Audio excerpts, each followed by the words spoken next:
Points on one of history's most controversial personalities. We are now joined live in the studio by political analyst Dmitry Babich from Russian Profile magazine, also a political analyst for RIA Novosti. Thank you for joining us today.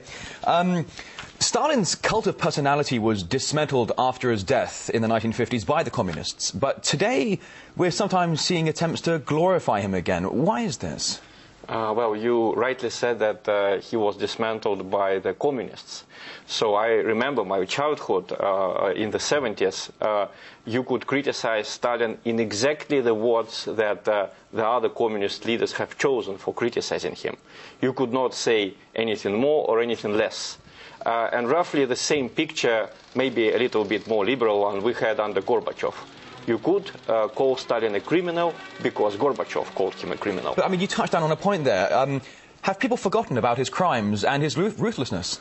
No one has forgotten that, and it's impossible to forget.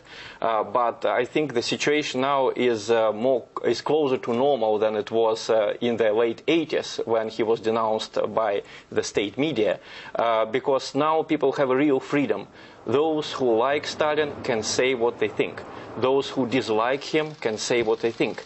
And it's natural that after 30 years of, I would say, forced negativism towards him, we have a polarity of views. Well, let's talk about that polarity of views, because opinion polls show that most of Stalin's supporters are older people, but lately we're seeing a growing amount of support among youth. Can you explain why that is? Well, I think it's a phenomenon of modern civilization in general. Why is there more interest towards Stalin in the West? Why are there more and more books published?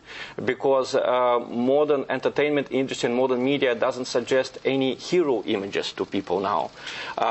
You cannot glorify a pop singer or a billionaire. So young people, because there are no models, role models for today, no great role models, a lot of them view Stalin as a sort of a role model because he was effective, he was, cruel, and he could force people to do something that he wanted to do. Well, I mean, forgive me for interrupting, but do you think the latest tendencies will set in? How will people remember him in the future? Let's say 70 years from now, on his 200th anniversary.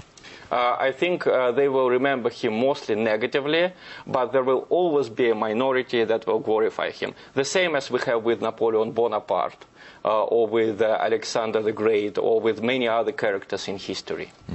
Well, public opinion on Stalin's legacy is divided almost in half in Russia, but the West is still largely negative. Who do you think is more objective, the historians, politicians, everyday people?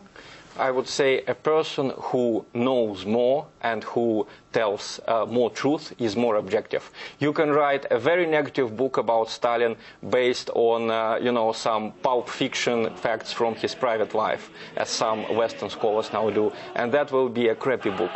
Or you can write a more or less centrist book on him using lots of historical sources, and just because you don't denounce him on every page, that book will be better than a negativist book which is based on bad sources and which does not add anything new to his image. Fascinating insight. Dmitry Babich, political analyst for RIA Novosti and Russian Profile magazine. Thank you very much.